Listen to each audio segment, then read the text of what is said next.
활동을 내가 여러 가지 활동을 해야 되는데 자원이 풍부하면은 아주 넉넉하면은 내가 이제 자원이 필요한 활동에 무한정 투입을 하면 되죠.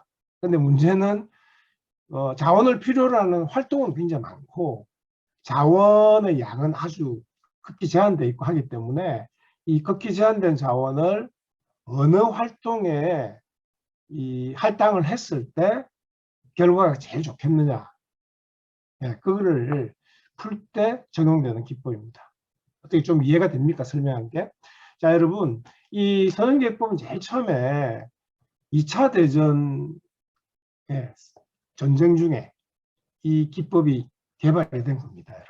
여러분 전쟁 상황을 한번 생각해 보세요. 전쟁을 하고 있는, 지금 전쟁을 벌이고 있는 장소가 여러 군데 있는데, 그렇죠?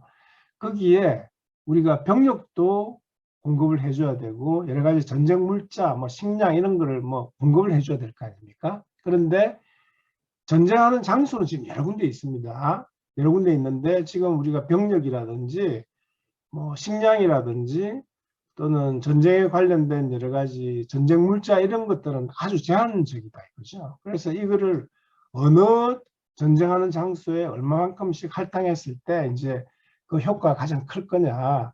그런데 이 기법이 처음 개발된 겁니다. 수학자들이 동원이 돼서 2차 세계대전 때. 그래서 이제 그 전쟁 상황에서 한정된 전쟁 물자를 어느 곳에 할당을 해서 가장 좋은 효과를 얻겠느냐 하는데 성공적으로 이 기법이 적용이 됐고, 이제 전쟁이 끝나고 나서 보니까 어떤 기업 활동에도 이 기법이 고스란히 적용이 될 수 있다, 이렇게 이제 그 판단이 되어서 그때 이후로 지금까지 뭐 한 80년 됐으니까 한 7, 80년 동안 서현계획법이 개발되어 온 겁니다. 알겠죠? 자, 여러분, 이 서현계획법을 적용하는 이제 그 의사결정 문제 상황은 목표값을 최대화한다 또는 최소화하는 그런 의사결정 문제를 다룹니다. 알겠죠?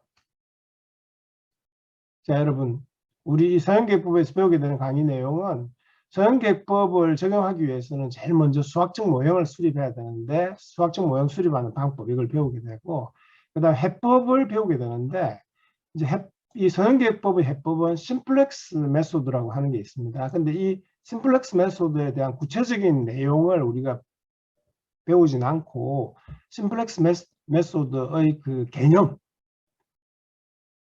배우기 위해서 이 도해법을 배우게 됩니다. 알겠죠? 그래프를 이용해서 도해법을 배우게 되고, 그 다음에 이야기한 대로 엑셀을 이용해서 우리가 최상의 솔루션을 찾아냅니다. 그래서 그 엑셀에 이용할 때 필요한 기능인 해착기라고 하는 게 있습니다. 그래서 이걸 이용하는 방법, 이걸 배우게 됩니다. 알겠죠, 여러분? 자, 그래서 수업 시간에 2장에서 배우게 되는 내용은 현실 문제를, 의사결정 문제를 풀기 위해서 이거를 수학적인 모형으로 만드는 방법. 알겠죠? 그 다음에 그 수학적 모형을 만들었으면 그 다음에 이제 최상의 해를 구하기 위한 해법을 우리가 배우게 되는데, 그 해법의 원리가 되는, 해법이 심플렉스 방법인데 원리가 되는 도해법을 배우게 되고, 그 다음에 엑셀을 이용해서 우리가 풀게 될 때 그 엑셀 최적화 도구인 해착기를 이용하는 방법, 그걸 배웁니다.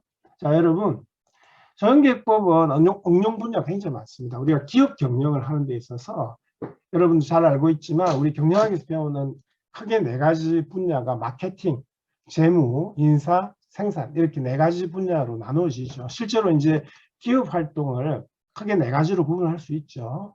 그렇죠. 물론 이 외에도 이제 회계라든지 뭐 이런 것들이 추가가 되겠지만, 여러분, 기업 내 마케팅 활동 중에 이제 어떤 것들이 있느냐 하면 광고 매체 선정하는 거, 마케팅 부서, 영업 부서에서, 마케팅 홍보 부서에서 이제 광고 매체 선정하는 거를 아마 그런 업무를 담당하고 있죠. 여러분, 광고 매체, 기업의 광고 매체로서 우리가 생각할 수 있는 게 어떤 것들이 있습니까?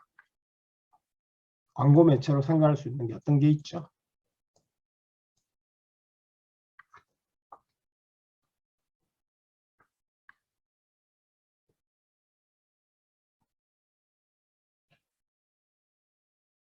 네, TV가 있죠. 정훈 학생, TV, 그 다음에 SNS, 네. 또 신문, 네. 잡지, 인터넷, 네, 맞습니다. 라디오, 네, 그렇죠.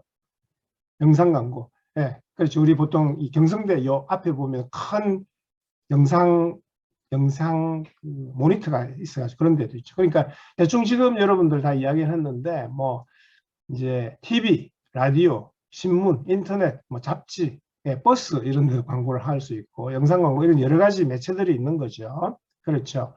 그래서 이제 예를 들어서 삼성전자가 1년 동안 책정한 광고 예산이 뭐 예를 들면 1,000억이라고 생각합시다. 알겠죠? 1,000억이 있는데 이 1,000억의 예산을 광고 예산을 가지고 이제 신문에는 얼마만큼 광고를 하고 그다음에 TV에 얼마 그 광고 예산을 투자하고 그다음에 인터넷 얼마 그다음에 뭐 잡지 얼마 뭐 그다음에 기타 다른 매체에 얼마씩 할 건지 그런 걸 결정하는 문제입니다. 알겠죠?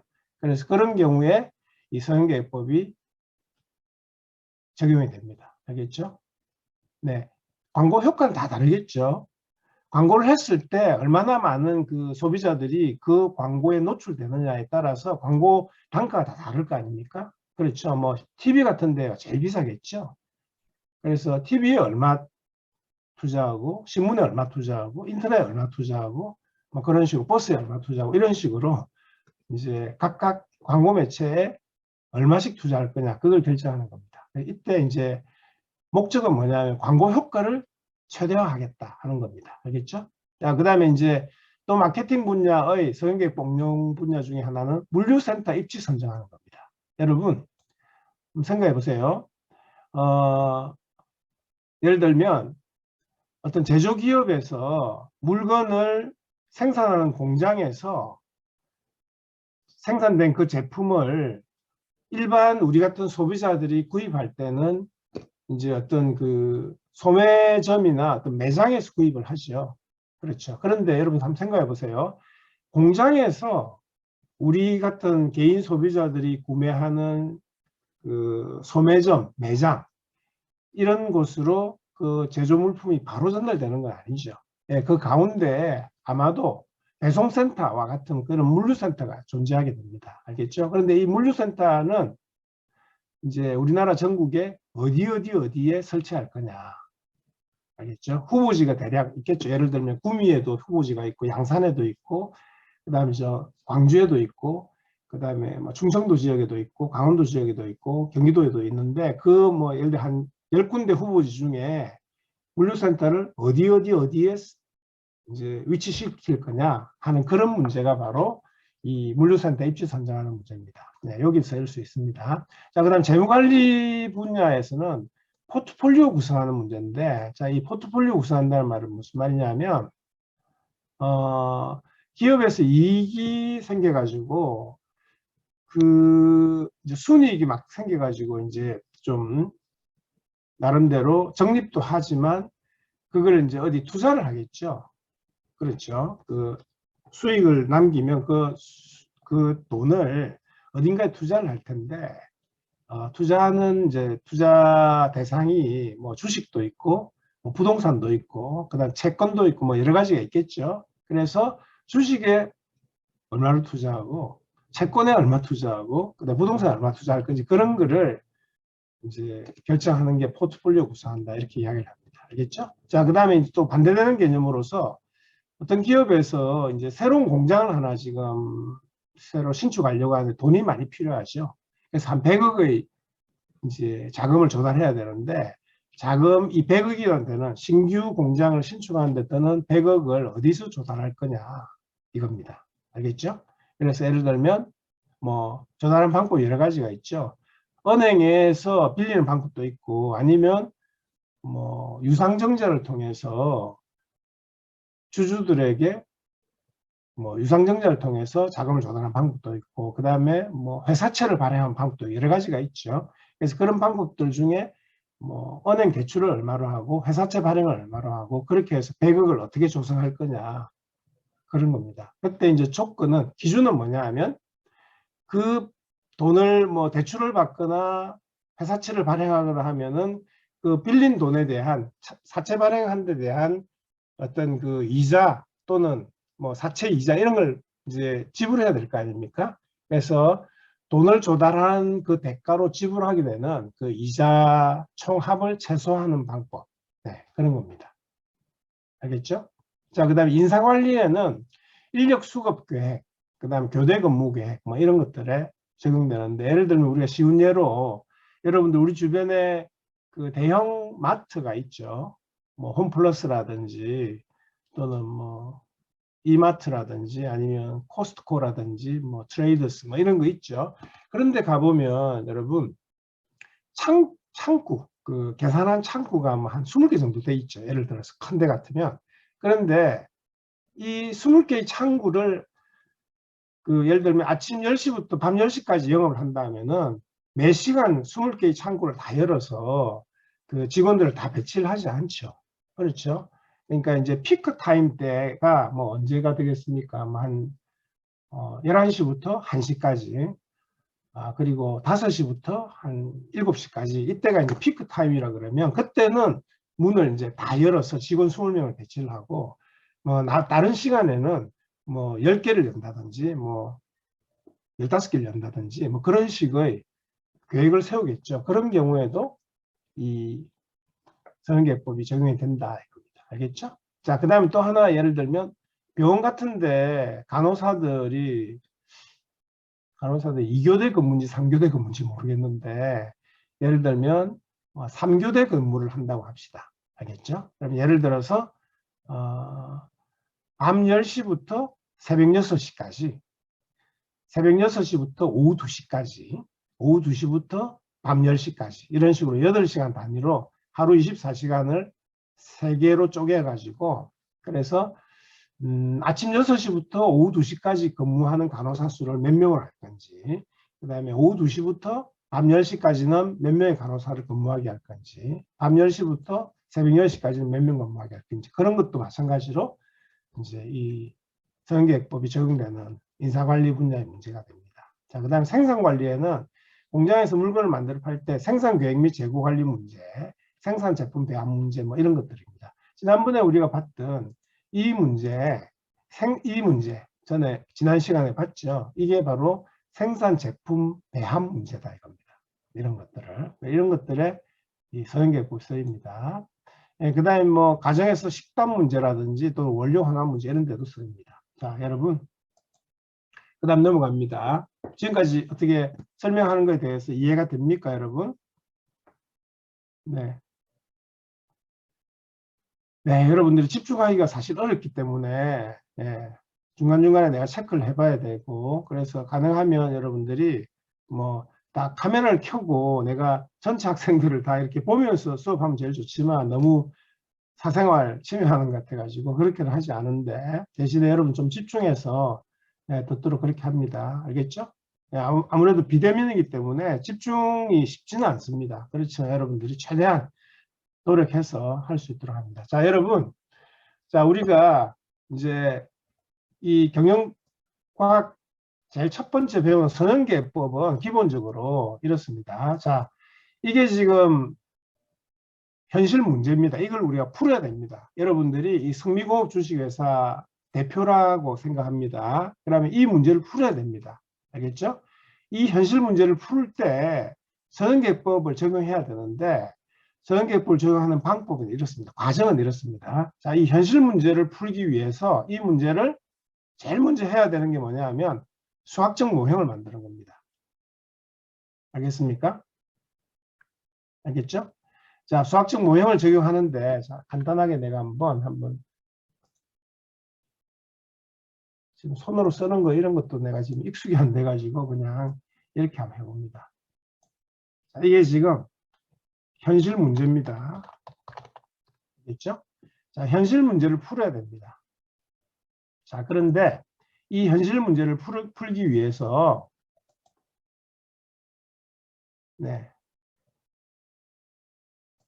이 현실 문제를 풀기 위해서 우리가 해야 될 게 뭐냐 하면 수학적 모형으로 만들어야 된다 이거죠. 네.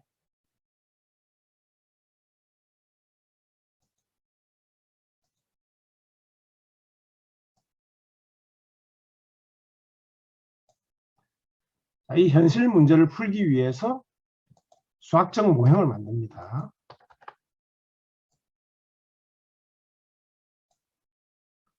네.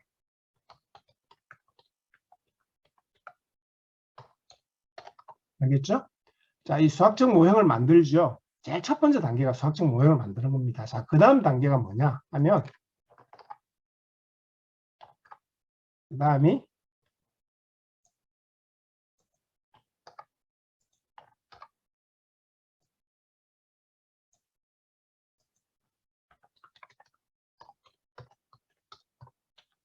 네.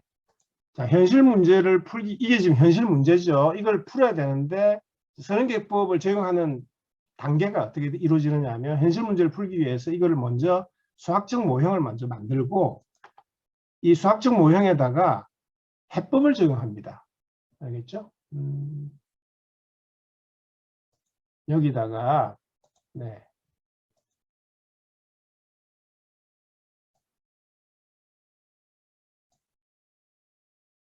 네, 해법을 적용한다는 겁니다.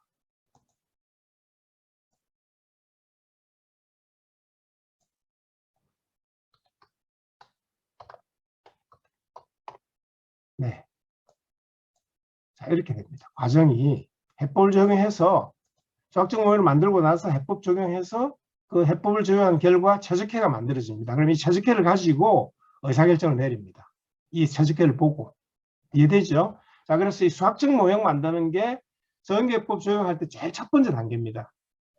알겠죠? 그래서 우리가 이 모든 과정을 이제 이 2장에서 배우게 되는데, 현실 문제를 보고 이걸 풀기 위해서, 그러니까 판매 수익을 제대로 하기 위해서 일주일 동안 갑 제품을 몇 개 만들어야 되고 얼 제품을 몇 개 만들어야 되느냐 하는 이 문제를 우리가 풀어야 됩니다. 그래서 풀기 위해서 이 문제를 수학적 모형으로 만드는 게 제일 첫 번째 단계입니다. 알겠죠, 여러분? 자, 그럼 수학적 모형을 만들기 위해서, 자, 여기 보면 현실 문제와 LP 모형, LP 모형이라고 하는 이게 바로 수학적 모형이라는 겁니다. 리니어 프로그래밍, 보통 LP라고 합니다. 서형대역 모형은 수학적 모형을 뜻합니다. 자, LP 문제를 풀기 위한 현실 문제, 현실 문제를 보면 현실 문제에 반드시 세 가지가 포함되어 있는 걸 우리가 찾아야 된다. 지난 시간에 이야기했습니다. 자, 현실 문제는 이 현실 문제의 의사결정자인 내가 뭘 결정해야 될 거냐. 그걸 선택 대안이라 그럽니다. 올터너티브, 선택 대안이라 그럽니다. 자, 그 다음에 현실 문제에서 추구해야 되는 목표가 뭐냐. 이걸 또 찾아냅니다. 알겠죠? 자, 그 다음에 현실 문제에서 이 목표를 추구하는 데 있어서 반드시 우리가 지켜야 되는, 충족시켜야 되는 조건 또는 상황적 제약은 뭐냐. 이 세 가지를 찾아내야 된다 이거죠. 알겠죠? 자, 그러면 여러분들 한번 봅니다. 자, 이 문제에서 자, 이 문제에서 선택 대안은 뭡니까? 의사결정자가 선택해야 되는, 결정해야 되는 선택 대안이 뭡니까? 지난번에 물어봤죠, 여러분들한테. 선택 대안이 뭐죠?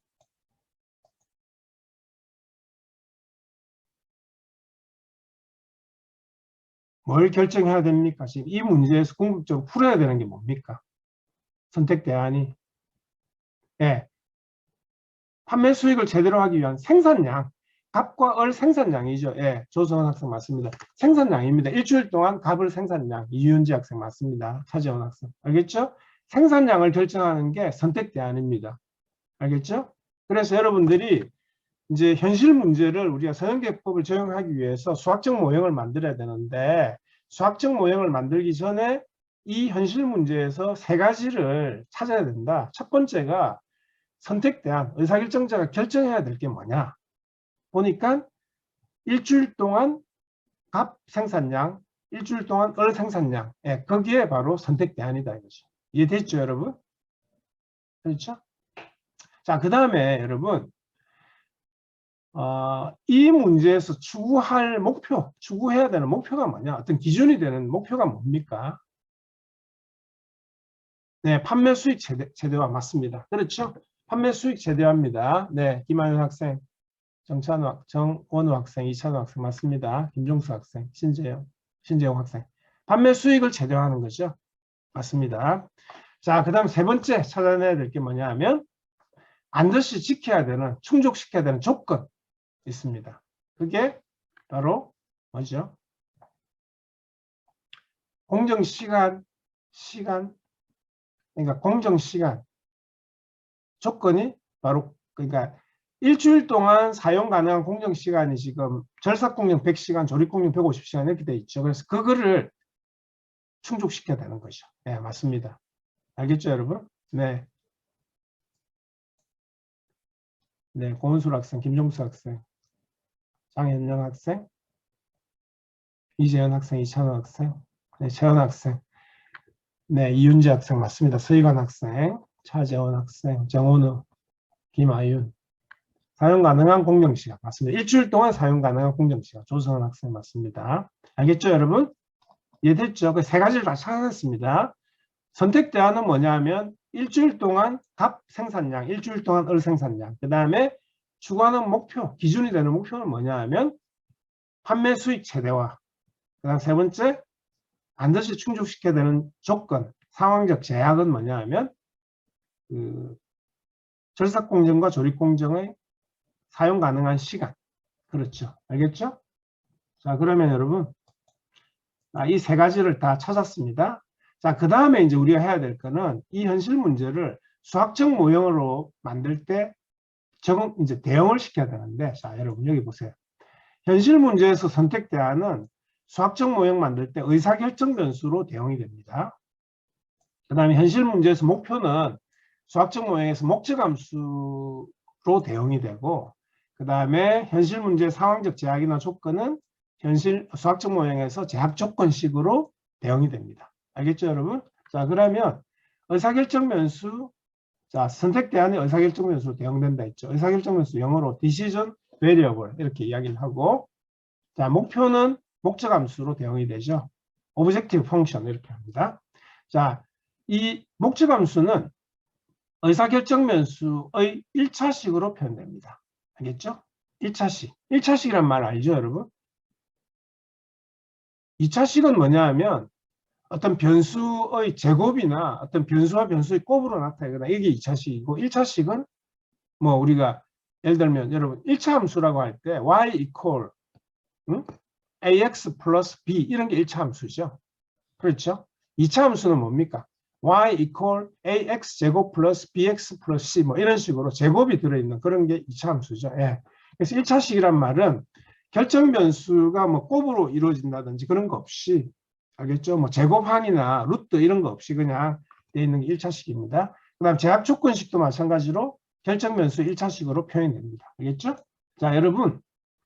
자, 그 다음 선형계획법 문제를 우리가 수학적으로 모형화했을 때 크게 두 가지로 나눠지는데 최대화 문제가 있고 최소화 문제가 있습니다.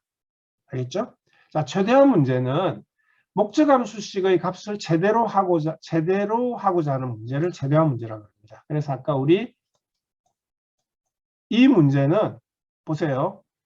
목표, 이 현실 문제에 추구해야 되는 목표가 수학적 모형에서는 목적함수식으로 표현된다 그랬죠. 그래서 여기는 보면 총 판매 수익을 제대로 하는 이런 문제죠. 그래서 이 문제는 최대화 문제가 됩니다. 알겠죠? 자, 최소화 문제 얘는 우리가 따로 또 볼 수 있을 텐데 목적함수식의 값을 최소로 하고자 하는 문제를 최소화 문제도라 그러고 보통 총 비용을 최소화하는 그런 문제입니다. 알겠죠, 여러분? 자, 그러면 자, 지금부터 한번 이 문제를 한번 다시 봅니다. 이 문제.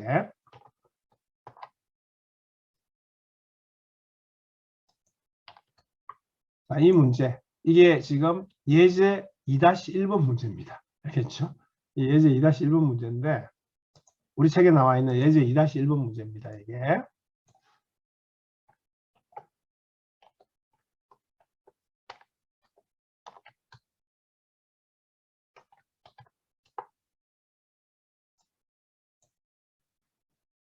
네. 이 2-1번 문제. 이게 생산 제품 배합 문제인데 자, 이 문제를 우리가 풀기 위해서 자, 아까 이야기했죠. 이 현실 문제 세 가지를 뽑아낸다 그랬죠. 제일 첫 번째 선택대안. 일주일 동안 갑 생산량, 을 생산량. 그게 바로 수학적 모형에서는 의사결정 변수에 대응된다 그랬죠. 그렇죠? 선택대안은 의사결정 변수에 대응된다 그랬죠. 자, 그래서 제일 먼저 수학적 모형을 만들기 위해서 제일 먼저 해야 될 거는 의사결정 변수를 정의를 하는 겁니다. 자, 여러분. 여기 지금 선택대안. 지금 일주일 동안 갑 생산량, 일주일 동안 을 생산량 두 가지죠. 그래서 결정변수 개수가 두 개가 됩니다. 알겠죠? 하나는 일주일 동안 갑 생산량, 또 다른 하나는 일주일 동안 을 생산량 이렇게 되는 겁니다. 결정변수 두 개를 우리가 설정을 해야 됩니다. 이해됩니까, 여러분?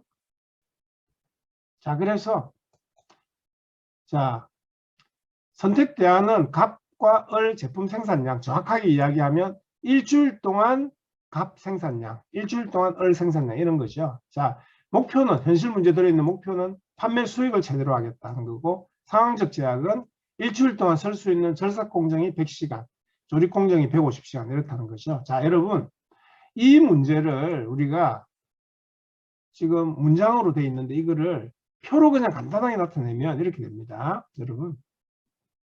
자, 보세요. 이렇게 나타냅니다. 여러분 이렇게 나타낼 수 있겠죠? 저 문제를 표로 나타내면 자, 보세요. 일주일 동안 사용 가능한 공정시간, 절삭 공정이 100시간이고 조립 공정이 150시간이죠. 자, 그래서 절삭 공정 일주일 동안 사용 가능 시간 100시간, 조립 공정 150시간 이렇게 돼 있고 그렇죠? 자, 그 다음에 여기 또 보면은 문제 보면 갑을 한 개 만들 때, 갑 제품 한 개 만들 때 절삭 공정 1시간, 조립 공정 3시간 소요되죠. 자, 그래서 갑 한 개 만들 때 절삭 공정 1시간, 조립 공정 3시간 소요된다. 이렇게 나타나 있죠. 자, 그 다음에 을 한 개 만들 때는 절삭 공정 2시간, 조립 공정 1시간 소요되니까 을 한 개 생산에 소요되는 공정 소요 시간은 절삭 공정 2시간, 조립 공정 1시간 이렇게 된다. 이거죠. 맞죠? 자, 그 다음에 또 이제 그 갑을 한 개 만들어서 팔면 20만 원의 판매 수익을 얻게 되고 을을 한 개 만들어 팔면 10만 원의 수익을 얻게 되죠. 자, 그래서 갑을 한 개 만들어 팔았을 때 개당 판매 수익이 20만 원, 을은 개당 판매 수익이 10만 원 이렇게 됩니다. 맞습니까, 여러분? 네, 이렇게 표로 간단하게 표시하는 건 여러분 할 수 있겠죠? 그렇죠? 네. 자, 그러면 이제 제일 먼저 선택대안이 갑을 생산량이기 때문에 결정면수를 두 개를 잡아서 x1, x2 이렇게 잡습니다. 결정면수를. 알겠죠? 의사결정면수 또는 결정면수라 그럽니다. 자, 이게 결정면수입니다. 아까 우리 선택대안은 수학적 모형에서 의사결정면수에 대응된다 그랬죠. Decision Variable. 그래서 의사결정면수 또는 결정면수라고도 합니다. 그냥 보통 편하게 결정면수라고 합니다. 알겠죠? 의사결정면수 또는 그냥 결정면수 이렇게 이야기를 합니다. 자, 그러면 결정면수를 두 개를 이렇게 설정을 해서 x1을 갑 생산량, x2를 을 생산량 이렇게 합니다. 알겠죠? 조금 더 정확하게 이야기하면 x1은 일주일 동안 갑 생산량, x2는 일주일 동안 을 생산량 이렇게 되는 거죠. 알겠죠? 알겠습니까? 자, 여러분 질문합니다. 자, 일주일 동안에 갑을 x1개 만들고 을을 x2개 만들었을 때 절삭 공정은 몇 시간 사용되는지 식으로 한번 써보세요. 여러분. 어떻게 됩니까?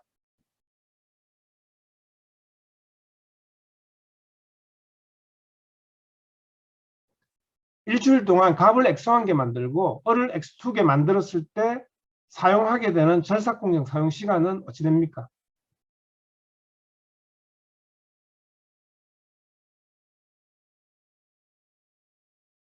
서희관 학생, x1 더하기 x2? 절삭 공정 사용 시간이 어찌 되죠? 아니죠, 그게. 자, 여러분 질문합니다. 다시 질문합니다. 자, 갑을 한 개 만들고 을을 한 개 만들었을 때 절삭 공정은 몇 시간 사용됩니까? 갑 한 개 만들고 을 한 개 만들면 절삭 공정 몇 시간 사용되죠? 3시간 사용되죠? 맞죠? 예. 자, 또 질문합니다. 갑을 5개 만들고 을을 5개 만들면 절삭 공정 몇 시간 사용되죠?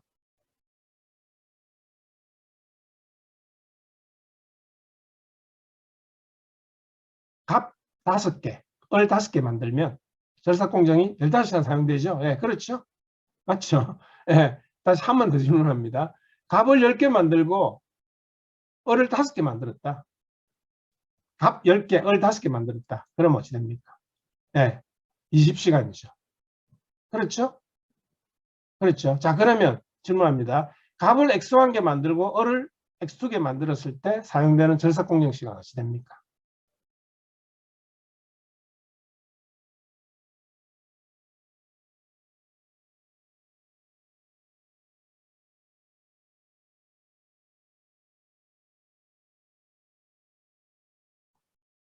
사용시간, 정원 학생. 아니, 사용시간, 절삭공정 사용시간.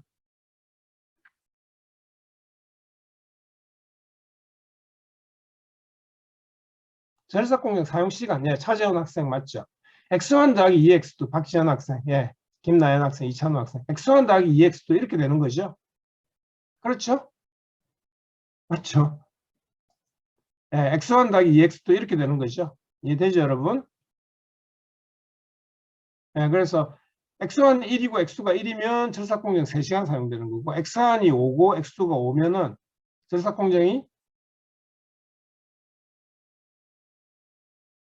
15시간 사용됐고 아까 이야기한 대로 x1이 10개고 그러니까 값을 10개 만들고 을을 5개 만들었다면 절삭공정 사용시간이 20시간이다. 이렇게 된 거죠. 그래서 우리가 값을 x1개 만들고 을을 x2개 만들었을 때의 절삭공정 사용시간은 x1 더하기 2x2다. 자, 이해되죠, 여러분?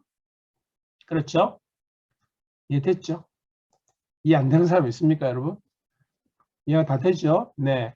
자, 그 다음에 조립공정 사용시간은 이제 어찌 됩니까? 조립공정 사용시간. 값을 x1개 만들고 을을 x2개 만들었을 때의 조립공정 사용시간. 네, 그렇죠. 김나연 학생, 조성은 학생. 네, 맞습니다. 박지현 학생, 맞습니다. 네. 이재현 학생, 맞죠. 3x1 더하기 2x2죠. 그렇죠. 이해되죠? 맞죠? 자, 그러면 여러분, 우리가 이제 아까 이야기했죠. 현실 문제에서 선택 대안은 수학적 모형에서 결정면수로 대응된다 해서 우리가 결정면수를 x1과 x2로 설정을 했죠. 자, 그 다음에 이제 두 번째 해야 될 게 뭐냐 하면 현실 문제에서 반드시 충족시켜야 되는 조건. 이 아까 뭐였죠? 수학적 모형에서는 제약조건식이라고 그랬죠. 그래서 제약조건식을 우리가 만들어 보기 위해서 자, 여러분, 절삭공정이 일주일 동안 100시간이 있죠. 그렇죠. 그러면 절삭공정 사용시간이 x1 더하기 2x2인데 이게 우리가 현실적인 절삭공정에 관한 조건을 수학적 모형으로 식으로 표현한다 그러면 x1 더하기 2x2가 어떻게 됩니까? 절삭공정 조건이 어떻게 돼야 되겠습니까? 예, 100 이하가 돼야 된다 이거죠. 100과 같거나 작아야 된다. 맞습니다. 예, 정원우 학생, 조성은 학생 맞죠? 네, 이재현 학생 맞습니다. 예, 그렇게 하면 되죠. 자, 그래서 이렇게 합니다. 이해되죠, 여러분? 이해됐죠, 여러분? 자, 마찬가지로 조립공정에 관한 제약조건은 조립공정 사용시간은 아까 값을 x1개 만들고 을을 x2개 만들면 3x1 더하기 x2만큼의 조립공정을 사용하게 되죠. 시간을. 그래서 이게 일주일 동안 시간 150보다는 작거나 같다 이렇게 하면 되죠. 그렇죠? 맞죠, 여러분? 그렇죠.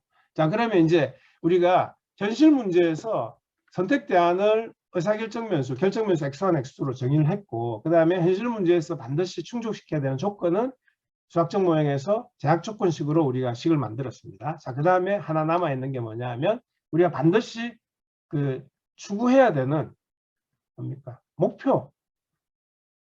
자, 여러분, 판매 수익을 우리가 식으로 나타내면 어떻게 나타낼 수 있습니까? 판매 수익. 값을 x1개 만들고 을을 x2개 만들었을 때 얻게 되는 총 판매 수익 어찌 됩니까?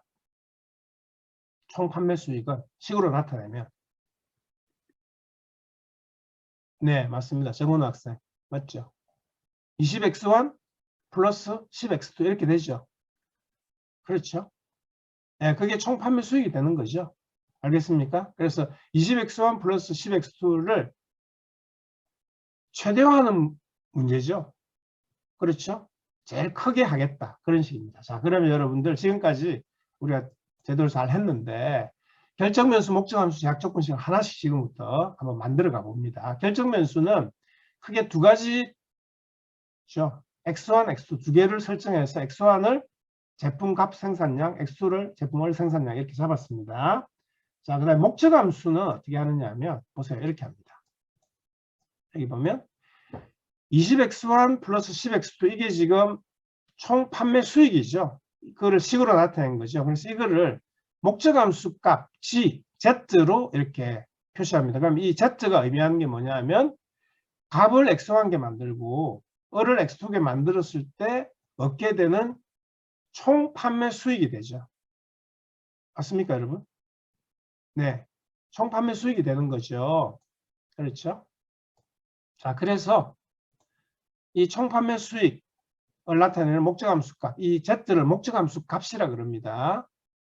알겠죠? 목적함수 값을 제일 크게 해줘야 되는 거죠. 총 판매 수익을 제일 크게 해줘야 되는 문제 아닙니까?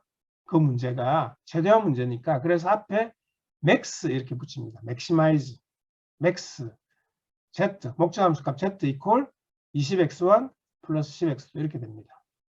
자, 이해됩니까, 여러분? 알겠죠? 이해되죠? 네. 값을 한 개 만들어 팔면 20만 원의 판매 수익을 얻게 되고 을을 한 개 만들어 팔면 10만 원의 수익을 얻게 되니까 값을 X1개 만들어 팔면 20X1만큼의 판매 수익을 얻게 되고 을을 X2개 만들면 10X2만큼의 판매 수익을 얻게 되죠. 그래서 총 판매 수익을 Z라는 목적함수 값으로 주면 Z는 20X1 플러스 10X2 이렇게 된다 이거죠.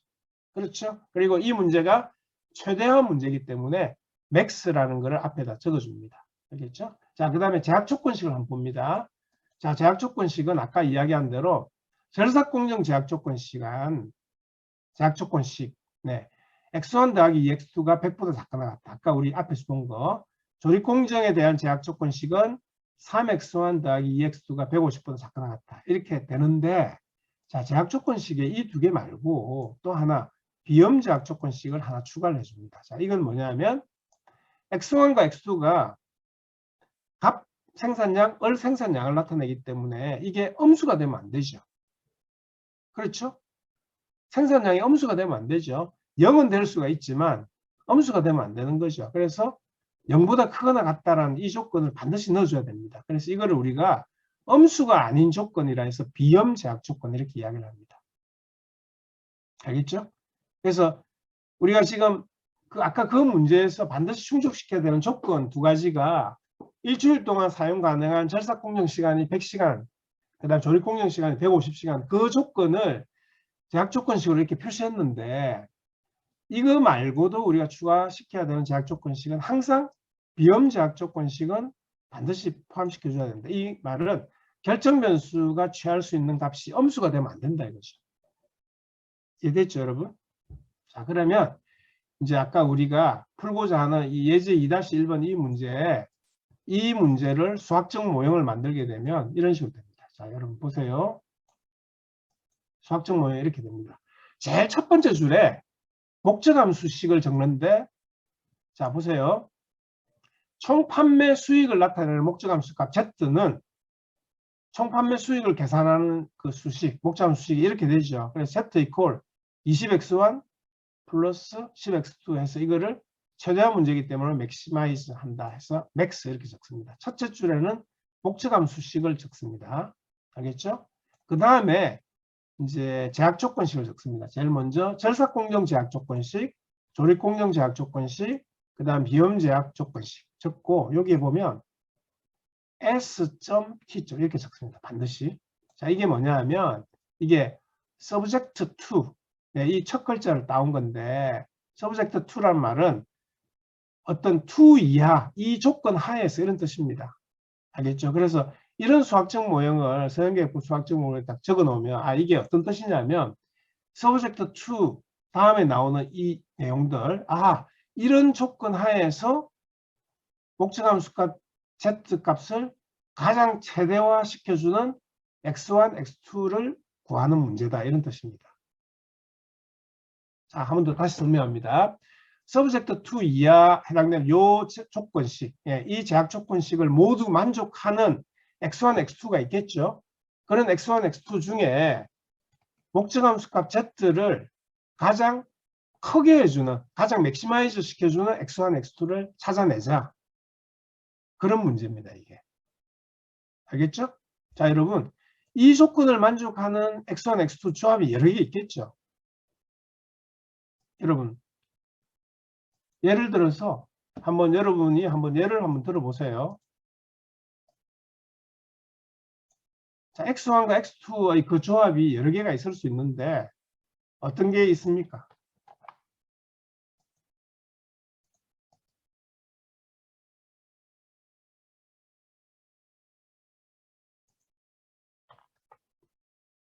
여러분,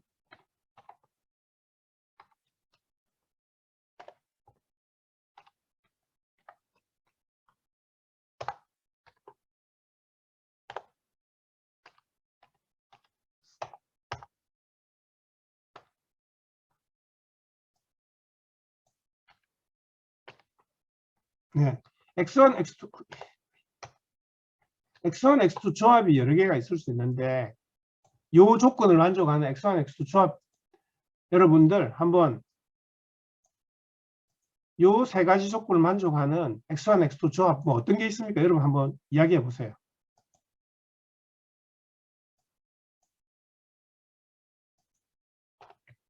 어떤 게 있습니까? 이거 됩니까? 됩니까? 안 됩니까? 이 됩니까?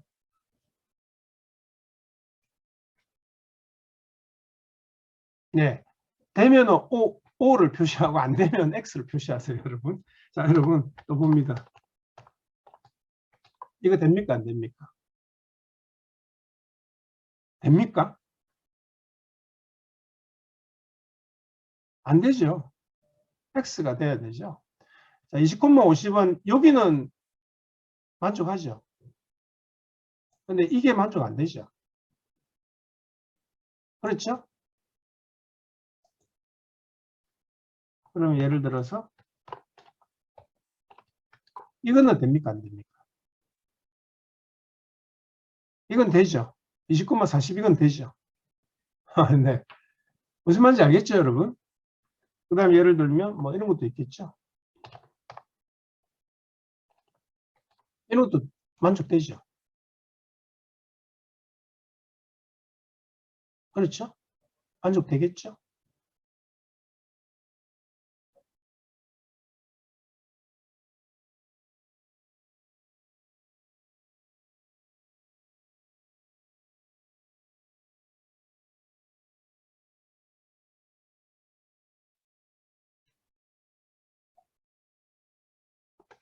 네.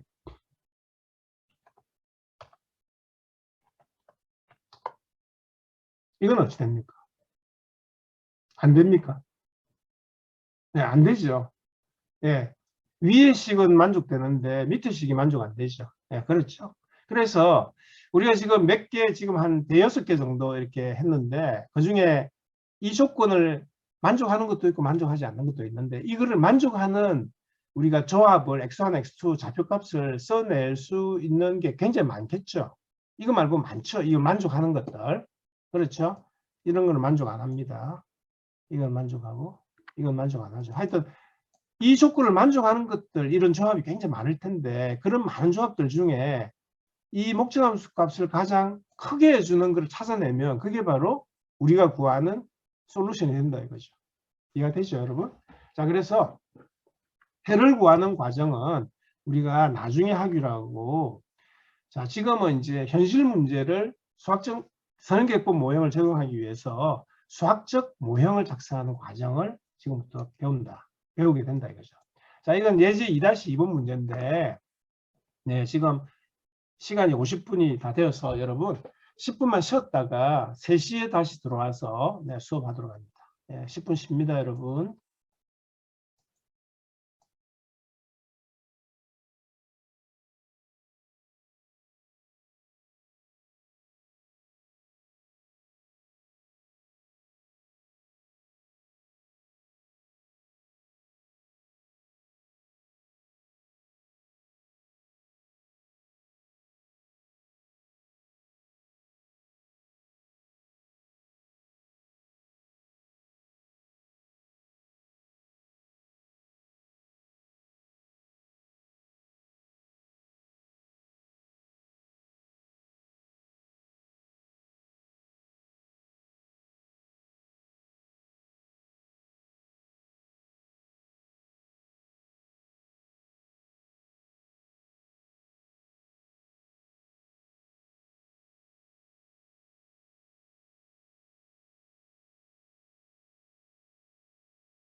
네, 여러분 10분 잘 쉬었습니까? 네. 네, 조금 전에 우리 수업했던 내용들 이해가 다 됐죠? 네, 이해됐죠? 네, 조금이라도 이해 안 되면 처음 시작할 때부터 이해가 안 되면 계속 앞으로 수업 진행할 때 힘들기 때문에 조금이라도 이해가 안 되면 언제든지 질문하면 됩니다, 여러분. 자, 여러분. 자, 두 번째 예제를 봅니다. 우리 책에 두 번째 예제가 나와 있는데 사료 배합 문제입니다. 네. 여러분. 자, 우리 책 17페이지 나와 있는데 한번 같이 읽어봅니다. 자, 강원 목장에서 젖소 10마리를 사육하면서 사료 A와 B를 먹이고 있습니다. 자, 사료 A 구입 비용은 kg당 3,000원, 그 다음 사료 B 구입 비용은 kg당 2,000원입니다. 10마리의 젖소들이 하루에 섭취해야 되는 영양분 1, 2, 3의 최소 필요량, 그리고 각 사료에 함유된 영양분의 양은 다음 표와 같습니다. 자, 이 목장에서는 최소의 비용으로 젖소들에게 필요한 영양분을 제공하려면 하루에 사료 A와 B를 각각 몇 킬로그램씩 구입해야 되는지를 결정하려고 합니다. 알겠죠? 자, 여러분 여기 보세요. 자, 이제 사료 A와 B를 구입해서 이 젖소들에게 먹입니다. 알겠죠? 그런데 이제 이 젖소들한테 필요한 영양분 1, 2, 3이 하루 최소 섭취량 기준이 있습니다. 영양분 1은 하루에 최소 40만큼 섭취하도록 합니다. 그러니까 10마리 전체에 대해서. 알겠죠? 그 다음에 영양분 2는 20, 3은 15만큼 이 10마리를 키우는데 필요한 영양분 1, 2, 3의 최소 섭취량이다 이거죠. 알겠죠? 그래서 이 영양분을 젖소 10마리한테 섭취시키도록 하기 위해서 사료 A와 B를 구입해서 먹인다 이겁니다. 알겠죠? 그리고 사료 A는 1kg 구입하는데 3,000원, B는 1kg 구입하는데 2,000원이 들고 사료 A 1kg 안에는 영양분 1이 0.2, 영양분 2가 0.2, 영양분 3이 0.1만큼 들어있고 그 다음에 사료 B 1kg 속에는 영양분 1이 0.4, 영양분 2가 0.1, 영양분 3이 0.1만큼 들어있습니다. 알겠죠? 이제 이해됩니까, 여러분? 자, 그래서 자, 이 문제에서 여러분 자, 질문합니다. 선택 대안은 뭡니까? 이 문제에서 세 가지를 뽑아내야 된다 했죠. 첫 번째 선택 대안이 뭐죠?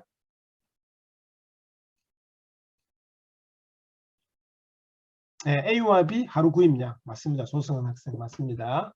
그렇죠? 하루에 구입하는 사료 A와 B의 양이죠. A와 B의 하루 구입량 이게 선택 대안입니다. 그렇죠? 자, 그 다음에 두 번째 추구하는 목표는 뭡니까?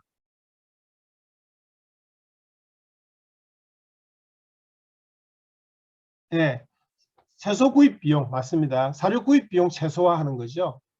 맞습니다. 정원우 학생, 김종수 학생, 조성원 학생 맞습니다. 네, 이지우 학생은 필요한 영양분을 제공하기 위한 최소 비용으로 사료 구입, 그냥 사료 구입 비용 최소화.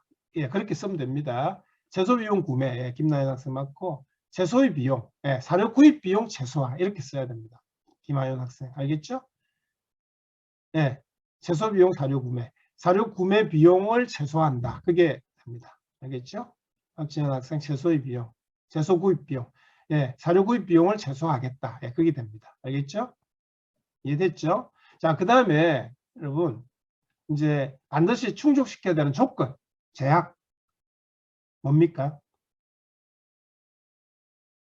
네, 조승원 학생 영양분 하루 최소 섭취량을 충족시켜야 된다. 맞습니다. 김종수 학생 맞고 그렇죠. 세유관 학생 영양분 조금 더 정확하게 정원우 학생 영양분의 하루 최소 섭취량을 충족시켜야 된다. 이런 뜻이죠. 최소 필요량 장현영 학생 영양분의 최소 필요량 이상을 이제 충족시켜야 된다. 이런 뜻이죠. 예, 최소 필요량을 충족시켜야 된다. 예, 그런 뜻입니다. 예, 여러분 대충 알고 있죠. 1일 최소 필요량을 충족시켜야 되겠다. 이런 거죠. 네, 김나연 학생, 박지현 학생, 이재현 학생, 신재웅, 차재훈, 네, 최원아. 장현영, 정원우, 서희관. 네, 다 맞습니다. 김종수 학생. 알겠죠? 그럼 그 세 가지, 세 가지를 우리가 문제에서 찾아냈기 때문에 이제 수학적 모형을 만들기 위해서 하나하나 대응을 시켜야 되겠습니다. 자, 그러면 여러분, 자, 결정변수 개수가 몇 개가 되겠습니까?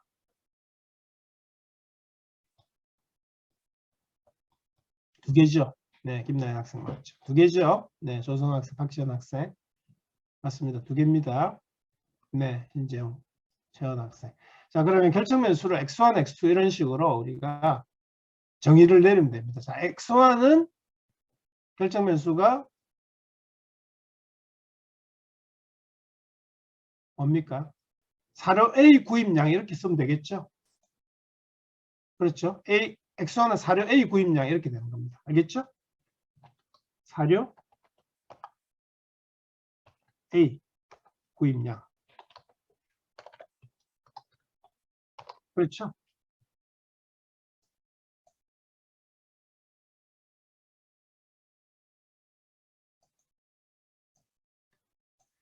자, 그 다음에 x2는 사료 B 구입량 이런 식으로 하면 되겠죠?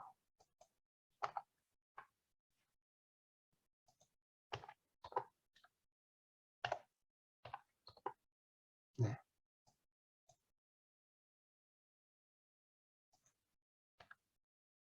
사료 A 구입량, 사료 B 구입량 이런 식으로 결정변수를 두 가지 정의를 합니다. 알겠죠?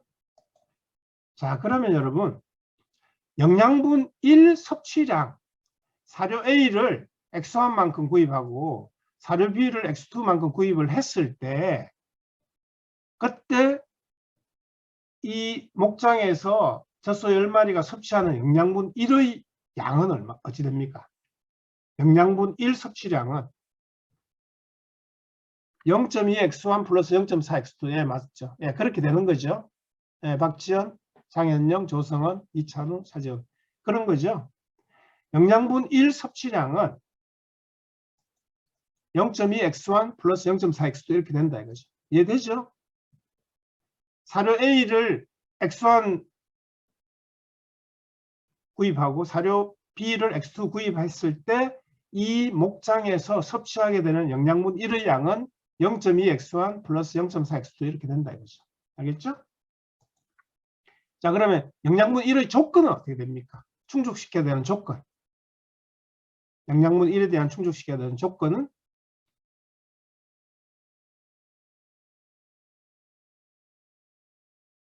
40보다 크거나 같다. 맞습니다. 예. 크거나 같다 이렇게 해야 되죠. 예, 40 이상이다 하는 거죠. 예, 맞습니다. 예, 김나연 학생, 김종석, 이찬호, 이지우, 조성원. 예, 맞습니다. 신재웅, 서희관. 예, 그렇게 하면 되죠. 장현영, 이재현. 맞습니다. 자, 이렇게 하는 거 맞죠? 그렇죠? 자, 그러면 이제 영양분 2, 3도 마찬가지로 똑같이 영양분 2에 대한 조건, 3에 대한 조건도 쓸 수 있죠. 2에 대한 조건은 0.2x1 플러스 0.1x2가 20보다 크거나 같다. 3은 0.1x1 플러스 0.1x2가 15보다 크거나 같다. 이렇게 하면 되는 거죠. 맞죠, 여러분? 네. 자, 잘했습니다, 여러분. 자, 그러면 이 문제를 하나씩 풀어봅니다. 자, 선택대안은 사료 A, B의 일일 구입량을 결정하는 겁니다. 목표는 사료 구입 비용을 최소화하는 거고 상황적 제약은 영양분 하루 최소 섭취량을 충족시켜야 된다 하는 그겁니다. 자, 그러면 우리가 결정변수, 목적함수, 제약 조건식을 하나씩 적어보면 이렇게 됩니다, 여러분. 결정변수는 x1은 사료 A 구입량, x2를 사료 B 구입량 이렇게 했을 때 자, 목적함수식을 적는데 목적함수 값 Z는 목적함수 값 Z가 의미하는 게 뭡니까? 말로 쓰면 이게 뭡니까? 뭐죠? 목적함수 값 Z가 의미하는 게 뭡니까?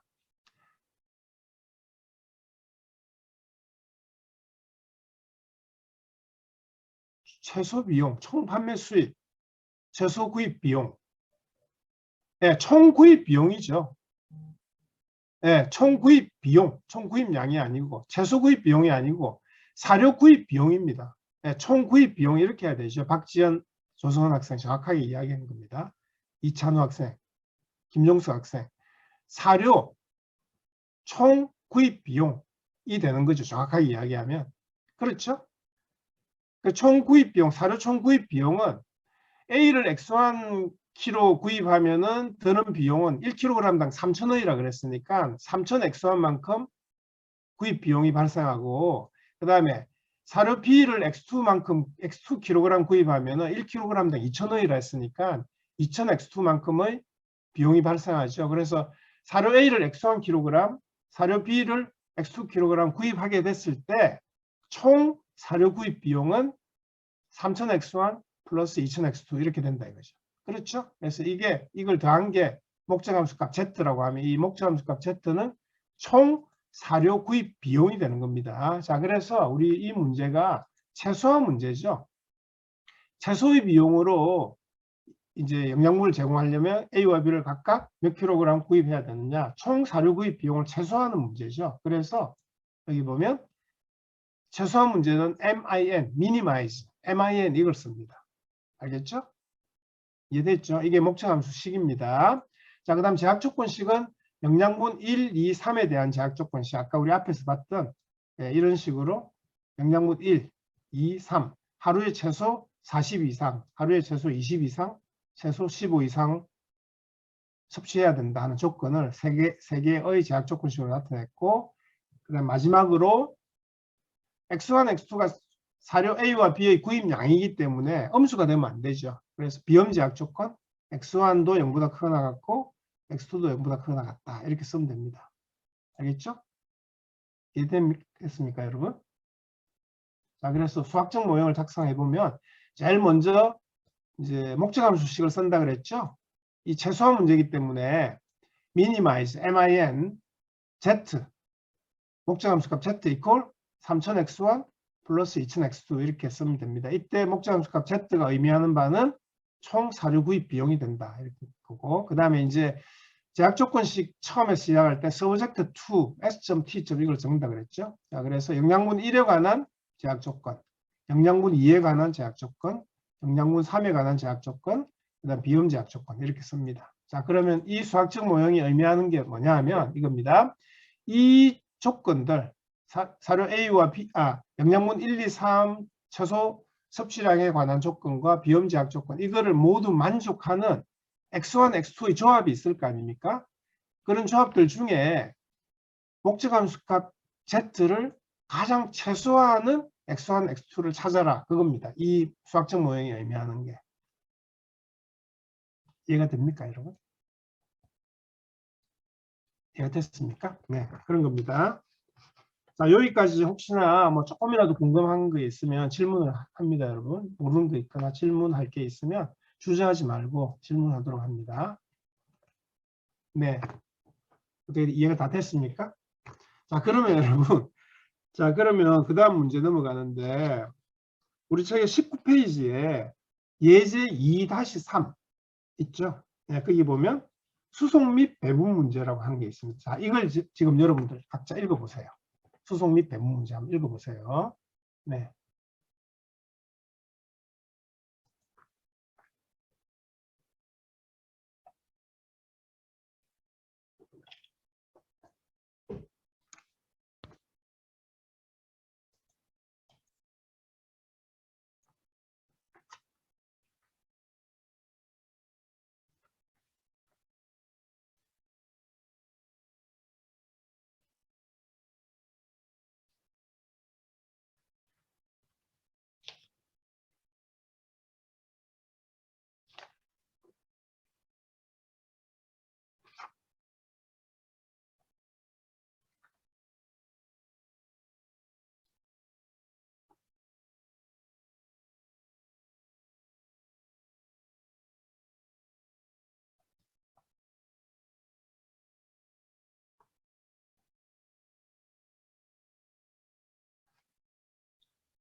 자, 여러분 읽어봤죠? 읽어봤습니까, 여러분? 다 읽었죠? 예, 여러분 질문합니다. 자, 여러분 이 문제에서 세 가지를 찾아내야 됩니다. 선택대안 뭡니까?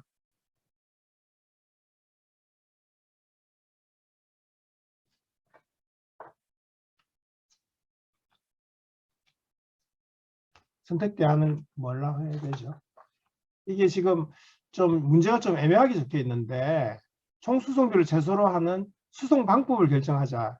이 말이 의미하는 게 뭡니까? 뭘 뜻합니까, 지금? 여러분, 이게 이거죠. 자, 물류창고 1, 2, 3에서 대리점 1, 2, 3에서 필요로 하는 양만큼 보내야 되는데 지금 여기 있는 숫자들이 뭐냐 하면 한 개 보내는 데 드는 단위당 수송비를 뜻하죠. 그렇죠. 그래서 선택대안은 뭐냐 하면 각 물류창고에서 각 대리점으로 보내는 TV의 양 이렇게 되는 거죠.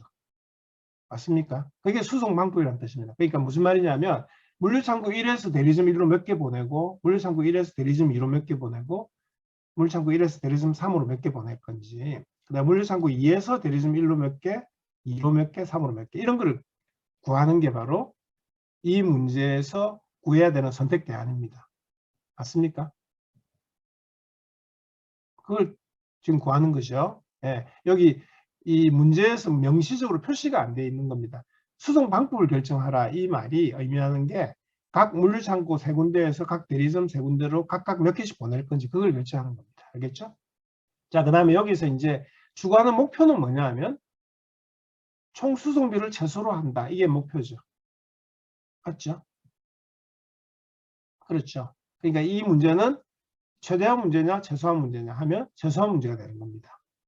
그래서 나중에 수학적 모형을 적을 때 제일 첫 번째 수학적 모형 첫 번째 목적함수식에 MIN에서 G equal 이렇게 쓰는 겁니다. 총 수송비를 최소화하는 이런 문제이기 때문에 자, 그 다음에 이 문제에서 반드시 충족시켜야 되는 조건 뭡니까?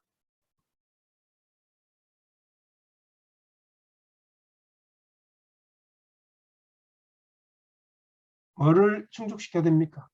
수요량을 대리점 1, 2, 3에서 원하는 수요량을 충족시켜야 된다. 그 다음에 예, 조성은 학생 맞습니다.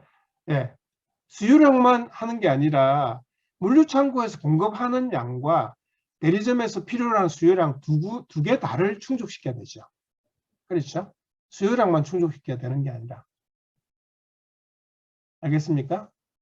예, 이재현 학생 총 수송비를 최소화하는 거는 이제 목표가 되는 거고 충족시켜야 되는 조건은 물류창고에서 공급하는 양과 대리점에서 필요로 하는 수요량을 충족시켜야 되는 거죠. 예를 들면 대리점 1이 200개를 원하는데 예를 들어서 150개만 공급하면 안 되는 거죠.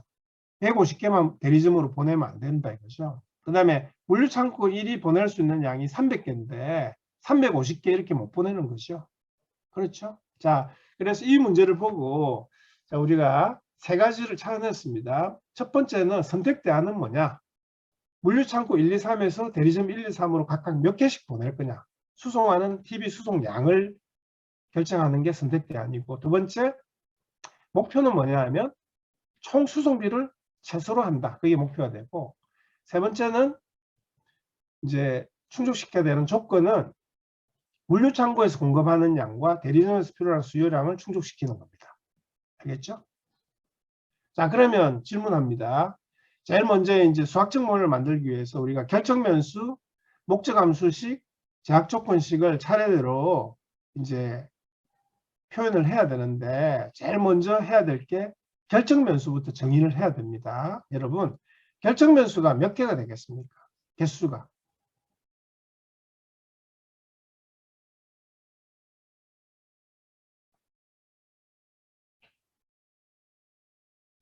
6개, 3개, 6개, 6개, 6개, 3개,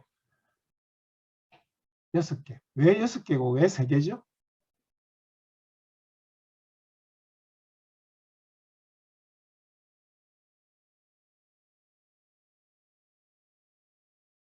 왜 6개고 왜 3개죠? 6개는 왜 6개죠?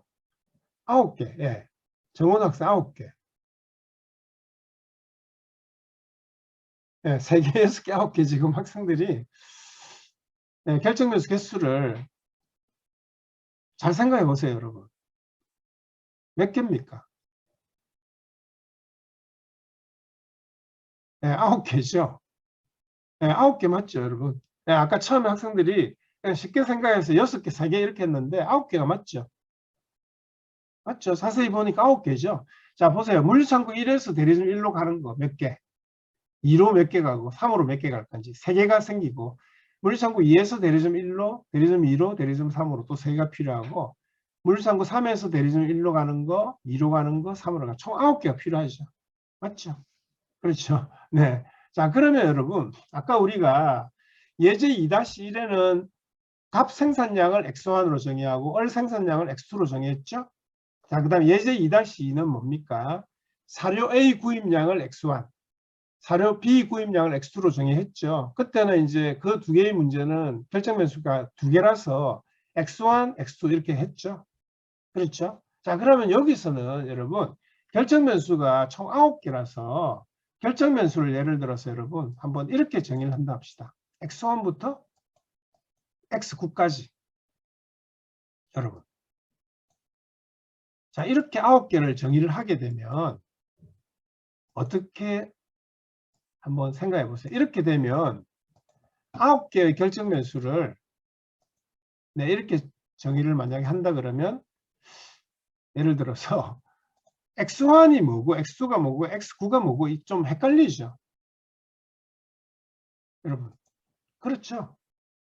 그래서 이런 문제는 여러분 여기 우리가 표에서 보는 것처럼 행렬 표현으로 되어 있죠. 물류창고 1, 2, 3, 대리점 1, 2, 3, 행이 3개고 열이 3개인 이런 행렬 표현으로 되어 있죠. 그래서 물류창고 1에서 대리점 1로 가는 거를 뭘로 하고, 우리가 X1부터 X9까지 하면은 여기를 X1, 여기 X2, 여기 X3, 그 다음에 2에서 1로 가는 걸 X4, X5, X6, X7, X8, X9 이렇게 하는데, 예를 들면 X7은 뭐냐 하면 우리가 쉽게 그게 뭔지가 잘 대응이 안 되죠. 그래서 이렇게 적기보다는 결정 변수의 아래 첨자를 2개로 잡습니다. 알겠죠? 그래서 xij 이렇게 해서, 자 보세요. x23 이렇게 해놓으면 이거는 뭐냐 하면 앞에 거는 행을 나타내고 뒤에 거는 열을 나타냅니다. 자, 여기서 행은 물류창고죠. 열은 대리점이죠. 그래서 x23은 물류창고 2에서 대리점 3으로 가는 양을 x23으로 이렇게 한 겁니다. 알겠죠? 자, x31은 물류창고 3에서 대리점 1로 가는 양, 이거를 x31로 잡았고, 자, x12는 물류창고 1에서 대리점 2로 가는 양, 이걸 x12로 했고, x32는 물류창고 3에서 대리점 2로 가는 양, 이런 식으로 정의를 하게 되면 우리가 첨자를 2개를 쓰게 되면 앞에 거는 행이고 뒤에 거는 열입니다. 여기서 행은 물류창고를 나타내고 열은 대리점이죠. 자, 그래서 첨자를 2개를 쓰면은 우리가 쉽게 그 결정 변수가 뭘 의미하는지 쉽게 알 수 있다 이거죠. 맞습니까, 여러분? 맞습니까? 이해되죠? 네, 그렇게 쉽게 우리가 알 수 있게 됩니다. 자, 그러면 여러분 한번 봅니다. 자, 이 문제는 물류창고 1, 2, 3이 있고 대리점 1, 2, 3이 있는데 물류창고 1, 2, 3에서 각각 공급할 수 있는 TV 양이 있고 대리점 1, 2, 3에서는 각각 필요로 하는 수요량 인풋 데이터 주어져 있습니다. 자, 그래서 이제 이 문제에서 우리가 선택 대안은 뭐냐 하면 물류창고 I에서 대리점 J로의 수송량이죠. 물류창고 3군데 있고 대리점이 3군데 있으니까 물류창고 1에서 대리점 1로, 물류창고 1에서 대리점 2로, 물류창고 1에서 대리점 3으로 각각 해서 총 9개의 선택 대안을 우리가 결정해야 됩니다. 목표는 총 수송비를 최소로 하는 수송 방법을 결정. 총 수송비 최소화. 알겠죠? 총 수송비 최소화. 이렇게 쓰는 게 낫겠죠. 최소화. 목표가 총 수송비 최소화. 이런 식으로 하면 됩니다. 상황적 제약은 각 물류창고의 TV 공급량, 대리점의 TV 수요량, 이게 되는 거죠. 공급량. 네. 그렇죠. 그걸 충족시켜야 됩니다. 자, 그러면 우리가 이 문제에서 결정면수, 목적함수, 제약조건식 하나씩 지금부터 한번 살펴봅니다. 자, 여러분. 제일 먼저 결정면수는 총 9개인데 그걸 x1부터 x9까지 쓰면은 그렇게 해도 되는데 좀 쉽게 이해가 안 되죠.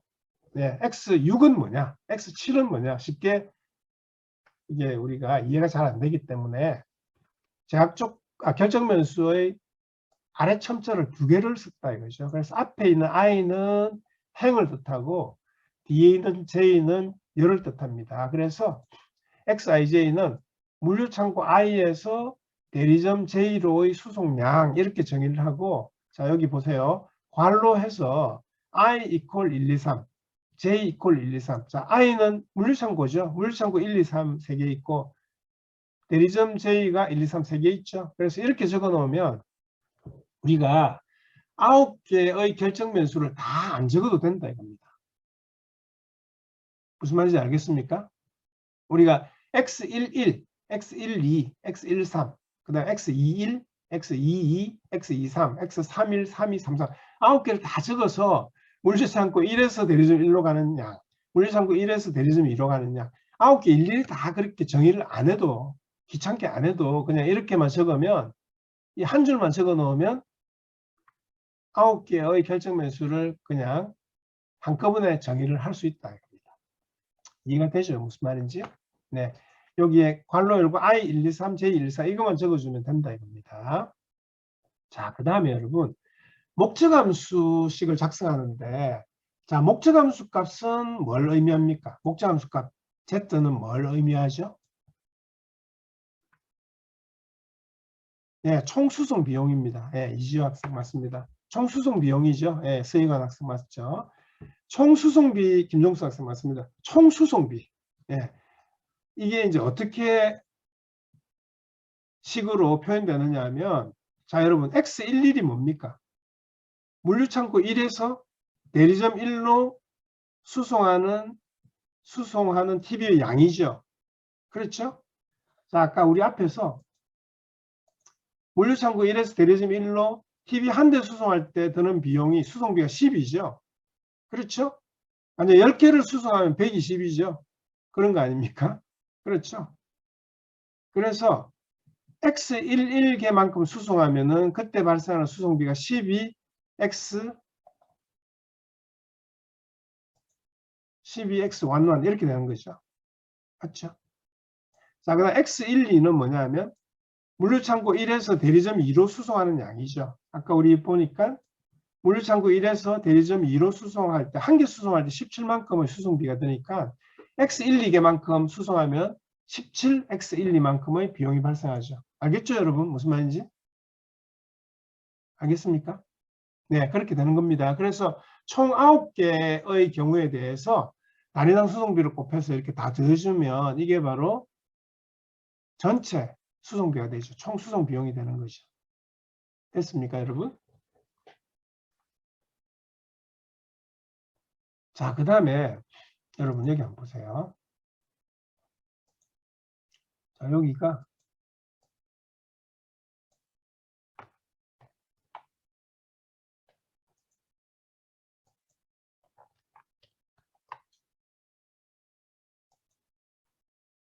자, 여기서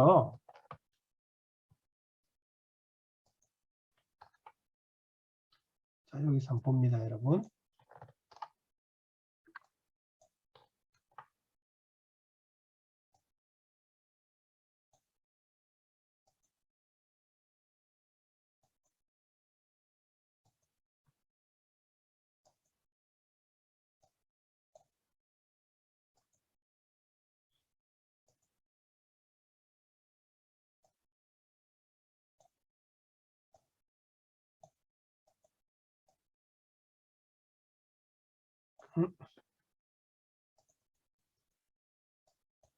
네.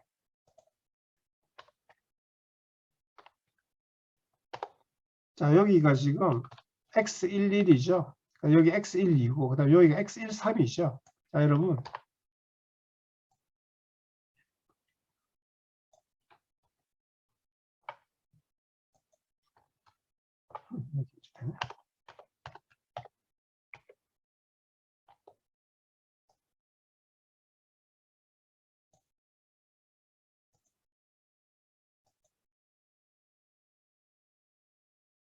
네. 자, 여러분 보세요. 여기 x11, 12, 13 이렇게 되는 거죠. 네. 자, 여기서 여러분, 지금 물류창고 1에서 나가는 양의 합이 어찌 되느냐면, 여러분, 여기서 물류창고 1에서 나가는 양은 x11은 대리점 1로 가는 양이고, x12는 대리점 2로 가는 양이고, x13은 대리점 3으로 가는 양이죠. 그래서 물류창고 1에서 나가는 양은 이 세 개의 합이죠. 그렇죠? 자, 이 세 개의 합은 어찌 됩니까? 공급량 300과 같다 이렇게 하면 되죠. 그렇죠? 자, 그 다음에 물류창고 2에서 1로 나가는 거, 대리점 2로 가는 거, 대리점 3으로 가는 거는 x21 더하기 x22 더하기 x23이죠. 이거는 150과 같다 이렇게 하면 되죠. 자, 그래서 우리가 물류창고 1과 2와 3의 공급량에 관한 제약 조건식은 이렇게 됩니다. 알겠죠? 자, 이 물류창고 2에서 대리점 1, 2, 3으로 가는 양의 합은 이렇게 되고, 이게 150과 같다 이렇게 되고, 자, 물류창고 3에서 대리점 1로 가는 양, 물류창고 3에서 대리점 2로 가는 양, 물류창고 3에서 대리점 3으로 가는 양, 이 세 개의 합은 물류창고 3이 공급할 수 있는 양 150과 같다 이렇게 되는 거죠. 그렇죠? 자, 그 다음에 여러분, 대리점의 경우에 보면 대리점이 받는 양은 어떻게 됩니까? 물류창고 1에서 오는 거는 X11이죠. 물류창고 2에서 대리점 1로 가는 거는 X21이죠. 물류창고 3에서 대리점 1로 가는 건 X31이죠. 자, 그래서 여러분 여기 보세요. X11은 물류창고 1에서 대리점 1로 가는 거. X21은 자, 앞에 첨자가 물류창고고 뒤에 첨자가 대리점입니다. 물류창고 2에서 대리점 1로 가는 거. X31은 물류창고 3에서 대리점 1로 가는 거. 이 세 개의 합은 대리점 1이 요구하는 수요량 200과 같다 이렇게 해야 된다. 이거죠. 알겠죠? 그리고 대리점 2와 3도 마찬가지로 이렇게 쓰면 됩니다. 알겠습니까, 여러분? 네, 이게 제약 조건식이 되고, 그 다음 비염 제약 조건식은 그냥 xij가 0보다 크거나 같다 이렇게 쓰면 되고, i가 1, 2, 3, j가 1, 2, 3. i는 물류창고를 나타내고 j는 대리점을 나타내죠. 그냥 이렇게 써주면 9개를 일일이 x11, x12, x13, x21 이렇게 다 9개를 다 나열 안 해도 된다 이거죠. 자, 그러면 수학적 모형을 작성하라 그러면 이렇게 됩니다. 자, 제일 먼저 목적함수식을 적는데 이 문제는 최소화 문제죠. 그렇죠? 총 수송비를 최소화하는 문제 아닙니까? 그렇죠. 그래서 목적함수 값 g는 총 수송비를 나타내고 목적함수 값 g, 총 수송비는 이와 같은 식으로 표현이 된다 이거죠. 그래서 총 수송비를 최소화하기 위해서 MIN 이렇게 적었습니다. 알겠죠? 자, 그 다음에 제약조건식은 첫 번째 제약조건식 이거는 뭡니까? 물류창고 1에 관한 제약조건식입니다. 자, 두 번째 이놈은 물류창고 2에 관한 제약조건식이고, 자, 이거는 물류창고 3에 관한 제약조건식이죠. 그렇죠? 자, 그 다음에 네 번째 이놈은 대리점 1에 관한 제약조건식입니다. 그 다음 대리점 2에 관한 제약조건식, 대리점 3에 관한 제약조건식. 자, 대리점 3에 관한 제약조건식 한번 봅니다. 자, X13은 뭡니까? 물류창고 1에서 대리점 3으로 가는 양이죠. 그렇죠? 자, X23은 물류창고 2에서 대리점 3으로 가는 양. X33은 물류창고 3에서 대리점 3으로 가는 양. 그렇죠? 이 세 개의 합은 대리점 3이 요구하는 수요량 180과 같아야 된다. 이런 조건이 충족시켜져야 되는 거죠. 그렇죠? 자, 그래서 수학적 모형은 이와 같이 작성이 됩니다. 알겠죠, 여러분? 이해가 됩니까? 네, 이해가 됐죠? 자, 그래서 시간이 지금 15분 남았는데, 예, 수업은 여기까지 할 텐데, 여러분. 혹시나 여러분 중에 조금이라도 이해가 안 되거나 좀 혼란스러운 그런 부분이 있으면 질문하세요. 어떤 질문이라도 좋으니까. 예, 처음 시작할 때 여러분들이 완전하게 이해를 하고 넘어가야지 그 다음 내용을 계속 따라서 이해가 될 텐데, 이제 앞부분이 사실은 이제 좀 처음 시작하는 부분이기 때문에 이해를 못하고 넘어가면 이후로는 계속 그냥 이해가 안 되는 겁니다. 그래서 앞부분에 조금 쉬운 내용을 할 때 가능하면 여러분들이 조금이라도 미심쩍은 부분이 있거나 이해가 안 되는 부분이 있으면 주저하지 말고 언제든 질문을 하면 됩니다. 네, 여기까지 혹시 질문할 내용이 있으면 질문합니다, 여러분.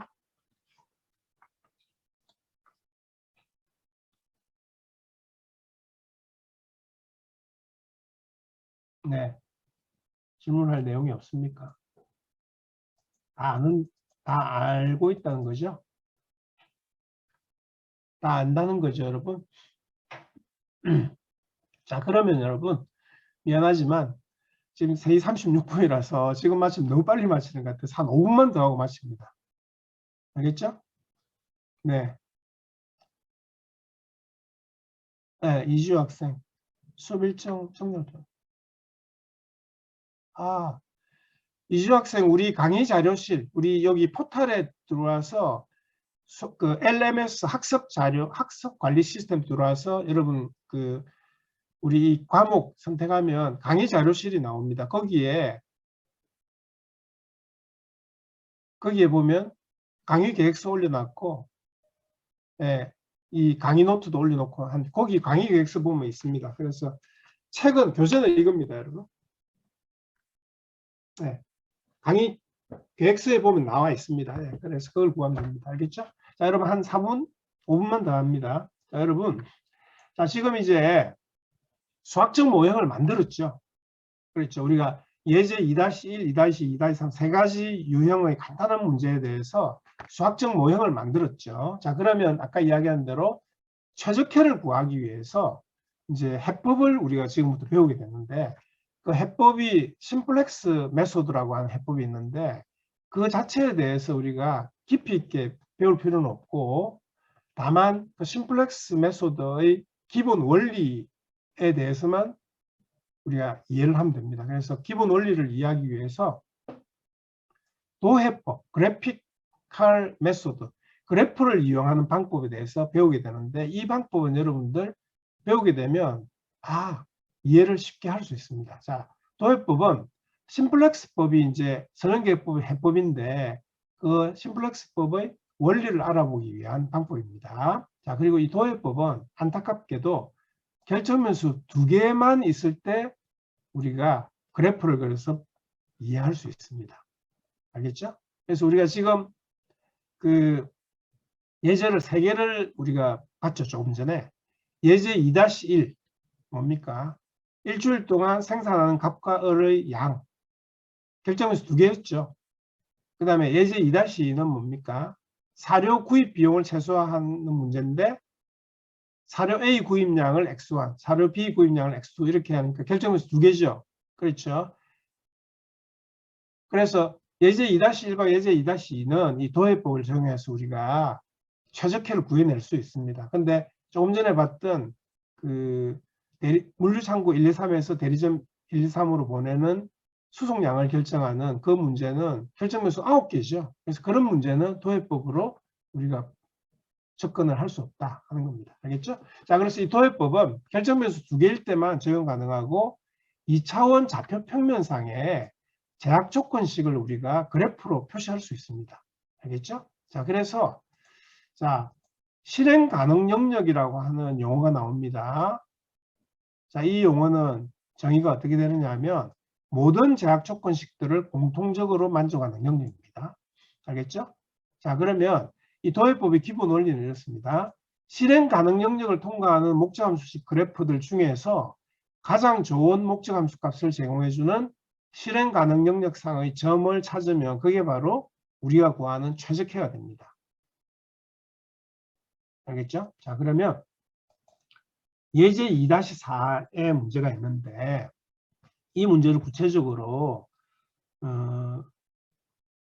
배우는 건 다음 시간에 하는 걸로 하는 거 간단하게만 봅니다, 여러분. 여기 보면 수학적 모형을 작성했더니 이렇게 됩니다. 목적함수식 최대한 문제죠. 이렇게 되고 제약 조건식이 3개가 주어집니다. 그 다음 비염 제약 조건식 있고. 알겠죠? 자, 그러면 제일 먼저 해야 될 게 뭐냐 하면 이 제약 조건식을 공통적으로 만족하는 영역을 2차원 좌표 평면상에 그려봅니다. 알겠죠? 자, 여러분 이거 한번 봅니다. 자, 가로축이 x1축이고 세로축이 x2축입니다. 자, 이때 여러분 x1 더하기 x2가 180보다 작거나 같다 하는 이 영역을 x1, x2 좌표 평면상에 나타내면 어떻게 됩니까? 이게 지금 이게 x1 더하기 x2가 180이라는 직선입니다. 알겠죠? 자, 이게 보세요. 이게 지금 이게 x1 더하기 x2가 180이라는 선인데 180보다 작거나 같다는 것은 어디입니까? 요 직선의 왼편입니까? 오른편입니까? 같이 됩니까? 네, 왼쪽 요 아래쪽 이쪽이죠. 네, 이쪽이죠. 그렇죠? 자, 그 다음에 4x1 더하기 8x2가 1120보다 작거나 같다는 이 두 번째 식은 4x1 플러스 8x2라는 직선식이 이겁니다. 알겠죠? 이거의 아래쪽입니까? 위쪽입니까? 작거나 같다는 영역이 아래쪽 이쪽이죠. 그렇죠? 자, 그 다음 세 번째 제약 조건식 9x1 더하기 6x2가 1440보다 작거나 같다는 9x1 더하기 6x2가 1440이라는 직선식이 이겁니다. 그래프가 이거의 아래쪽이죠. 그렇죠? 자, 그 다음에 x1도 0보다 크고 x2가 0보다 크다는 게 이게 요 두 개를 만족하는 영역이 우리가 여러분 2차원 좌표 평면상에 1사분면, 2사분면, 3사분면, 4사분면 이렇게 표시하죠. 자, 이게 몇 사분면입니까? x1 더하기 x2가 2사분면입니까? 1사분면이죠. 1사분면. 이게 1사분면 아닙니까? 이쪽이 2사분면, 여기가 요 밑에 3사분면, 4사분면 이렇게 되죠. 여기 1사분면이죠. x1도 0보다 크고 x2도 0보다 크다. 자, 그러면 이 제약 조건식 3개와 비염 제약 조건식 1사분면 이 공통적으로 만족하는 영역을 그리면 어떻게 되겠습니까? 요거 아래, 요거 아래, 요거 아래, 그 다음에 x1 0보다 크거나 같고 x2가 0보다 크거나 같다면 요 속에 있는 이거죠. 맞습니까? 자, 그래서 제약 조건식을 공통적으로 만족하는 영역을 우리가 나타내 보면 초록색 영역에 해당된다 이거죠. 네, 여러분 여기까지 이해가 됩니까? 네. 다음 시간에 조금 더 자세하게 설명하도록 하고 수업은 여기까지 하고 마치도록 합니다. 알겠죠? 네, 여러분 수고 많이 했고 내일 수업은 선거날이라서 안 되고 다음 주 화요일 날 15일 날 다시 보도록 합니다. 알겠죠? 여러분 혹시 사전투표 지난주 금요일 토요일 날 많이 했겠지만 혹시 안 한 사람들 내일 꼭 투표를 해야 됩니다. 알겠죠, 여러분? 네. 자, 수업 마칩니다. 여러분 수고했습니다.